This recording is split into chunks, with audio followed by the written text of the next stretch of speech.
Hey guys, welcome back to another miniature showcase. This might be a bit shorter or a bit longer depending on how much I ramble on. I'm very excited to share with you guys one of my golden grail miniatures, and I'll go into detail about that. I do apologize about the lack of my weekly painting update. My family, my older brother came back just for a couple days. He can't be here for Christmas, so we ended up hanging out, playing Talisman, and getting food. So I will probably upload sometime this week the painting update. It also gives me a bit more time to paint a couple more things. But back to the miniatures. So let me grab the camera. I think the first miniature we're going to follow, or at least look more in depth about, is the Golden Grail miniature. So right here in front of us, let me move the camera. This miniature here is from, I believe, 1985. Nick Bibby sculpted this. This is a Chaos Demon, and Citadel, I believe it is marked as C34. And during this, I guess, catalog or time they produced these miniatures, Citadel produced the Balrog. They produced some angels, the Death Elemental, which I showcased. Actually, this guy right here, the Death Elemental comes from the same time period as this model. And this model, I'd say, is definitely a Golden Grail miniature. I'll be honest, I did pay quite a bit for this model. It was on a eBay lot, and it was a bidding war. And I've known about this miniature since I've been in 5th grade. If you know some of the old blogs like Realm of Chaos, he showcased this model in a beautiful color scheme, and I always wondered what it was. So when I researched it, it's like this crab lobster woman demon looking model. So let me zoom in so you guys can see such lovely detail from Nick Bibby, and I would say this kind of shows why he is definitely in my top 3 sculptors. The amount of texture and detail, slightly different than Bob Ollie, but I do think Nick Bibby has a very special touch when it comes to sculpting. And this model is simply beautiful. I guess going from the pose to the concept, my friend Donnie said this could be like, I think her name is Loth from D&D, the spider goddess for the Dark Elves. I am honestly not sure where this miniature would fit into Citadel's lore for Warhammer Fantasy, but it's simply too beautiful and so unique to not have. So basically the 6 legs are here. You just glue them into the pegs underneath. And I think for this miniature, just because I have been seeking this model for over 10 years, I am going to do a full painting guide, hence why I haven't done anything with her yet, just because I want to make sure I choose colors that I want to use. And when I paint her up, I want it to be with no regrets, and I'm excited to use her for whatever game system. I guess in the old world, if I start playing again, I would use her as either a demon prince or even a keeper of secrets. Once you put the legs on, like that, so I think these 2 are the back legs, these 2 are the middle, and these 2 are the front. She should fit nicely on a 50mm base. I can kind of work around it, but such a great model that I really do want to make sure I'm in the right painting mood for her, and I do some justice to this model. And again, like I mentioned, price-wise, I'll be honest, I paid nearly $200 for the model. I've seen this model go for $400 to even one extreme case about a couple years ago was $500. Again, this model, I can't give you a definite price point. I would say depending on how badly you want the model is how much you're going to pay. So for me, I was willing to pay upwards of $200. After that, I was going to forfeit it. So I'm very happy to have this model in my possession. So here's Nick Bibby's Chaos Demon C34 one more time. And now let's move along to The remaining miniatures are all actually Talisman from second edition, but there's a slight difference. I managed to get some of the variants they produced. So let's start with generic models. So from Ali Morrison, we have the Spy, and you can see the tab GW, is that 87? Yeah. And the Spy model here has a gross mold line going through the whole center, but a lovely model, a lot of nice detail, and very simple. I think that's the beauty of these miniatures, as I keep ranting on and on about every time I share them and paint them up. Because they have so little detail, they're so much more enjoyable to paint because you can add more detail, like freehand some patterns, add some grim dark color schemes to them. So this spy is very simple. I'd say nothing so awe-inspiring like the remaining Talisman range, but I want to have the whole collection, so I needed to get him. The next miniature is one that I'm very fond of. This is the Merchant from Talisman. I believe the dungeon, either the dungeon or city expansion, and again an Ali Morrison sculpt.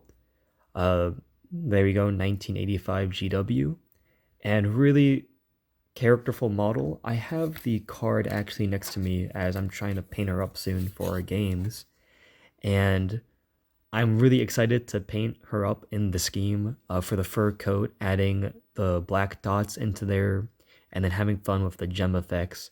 So model has a lot of charm to it that I know I could use for games of Frostgrave, um, Song of Blade and Heroes, and of course my Otherworld fantasy. So I'm trying to kind of build my collection to have more of these villagers and townfolk looking NPC models.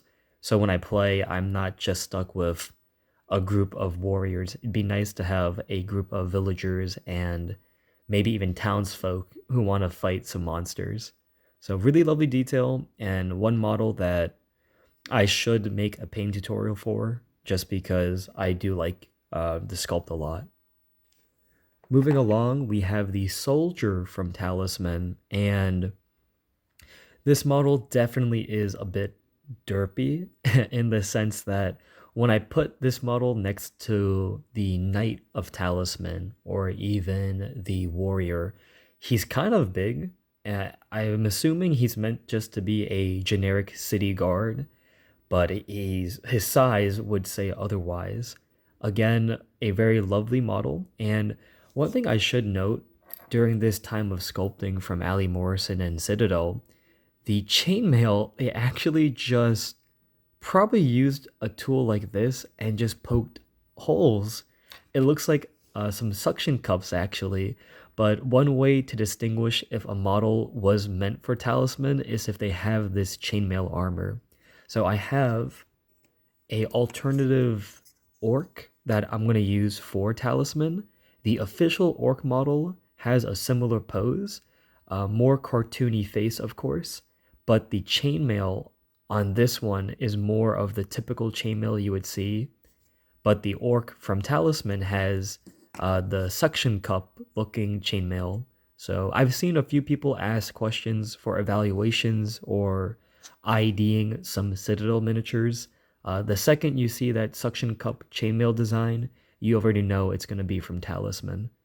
But excited to paint this guy up. He has a very unique color scheme where his pants are like pink or salmon colored. So I'm going to see if I can pull it off. If not, he might be the first Talisman miniature where I have to alter the color scheme a bit. But really happy to have him. And I was tempted to get a couple more to convert to make a small band of them, but he's getting a little bit too hard to hunt down. I should note this model plus the spy and plus the merchant. You could look between $9 upwards to 25 average. So I was very fortunate and I got two of them in a bundle for $9. But the models aren't overly expensive. If anyone's charging more than $30 for a single one of these ones, I wouldn't pay it. But yeah, really lovely models. Now the three remaining Talisman miniatures are somewhat of a goal of mine, and I guess a secondary golden grail for my miniature collection. This guy here is from Citadel's C46 line, I believe, the Townsfolk and Villagers. I think he was sculpted by. It's not Nick Bibby. I want to say maybe it was Ali Morrison, but regardless, this model is called the Highwayman or the Assassin from the Citadel C46 Townsfolk and Villagers set. Apparently, upon a little bit of research, this range of miniatures is a little bit hard to come by. I am not sure why, but this model in particular is one that I am so happy to own. As I mentioned before, I am a big fan of Oldhammer in Toronto's blog. Growing up, I would read his stuff all the time, and probably one of my biggest inspirations in the hobby. And by following his blog, he showcased this miniature. This guy here is actually the alternative model to the Talisman Assassin miniature. I've showcased him before, and I don't have him near me to share, but this one in particular, I have been trying to get for the past 9 years.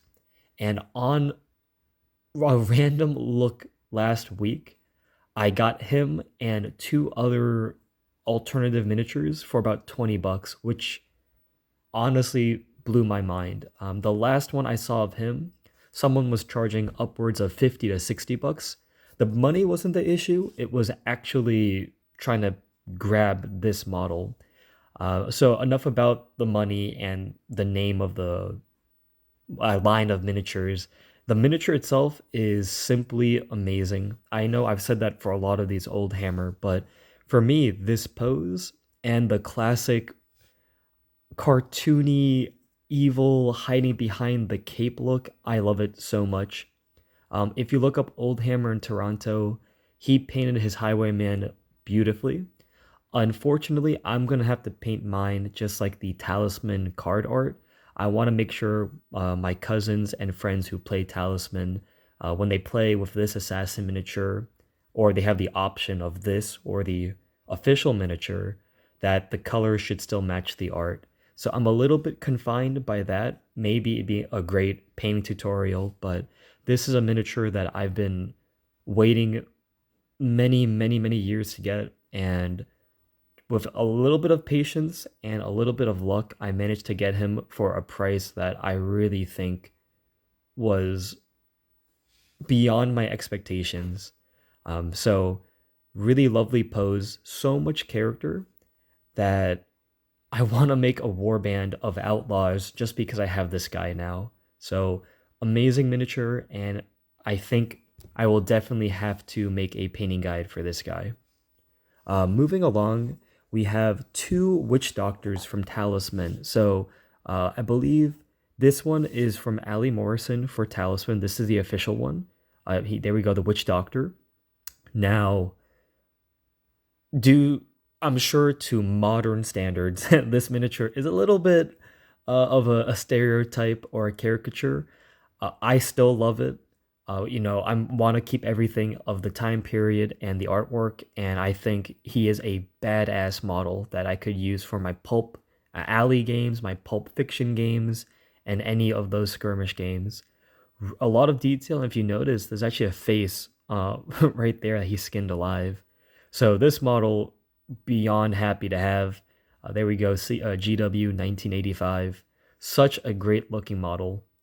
And I was very fortunate when I got the Highwayman, I actually got the alternative Witch Doctor. So Talisman had, I think, eight alternative figures for random characters. This was Citadel's Young Wizard, CO2, I believe. And pretty cool, honestly. Very happy to have these two. So I guess if some guys I play with think this guy looks a bit too silly, you can use him. But both of them have certain elements that are the same with the big hairdos, the bone in the hand. But I do like the extra added detail of like the satchel. And to be honest, if you cut off this bone and you put like a bolt pistol, he could fit into Rogue Trader so easily. Like he looks like just like a gun for hire, or even fits in the world of Necromunda. And if you look at the bottom, there's a little, I believe it's a mouse on his foot. So very fortunate to have these two models in my collection. I think I am nearing almost all of the Talisman miniatures now. Eventually, I will be making a video with all of them painted, but a lot more to paint. But I hope you guys liked that quick video. Let me just get the favorites of mine in here, or more this guy.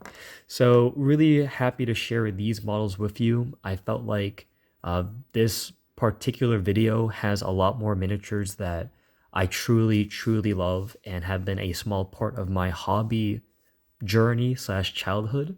So beyond happy, and I hope you guys are enjoying this quick video. I will be back with my painting update and a lot more painting tutorials.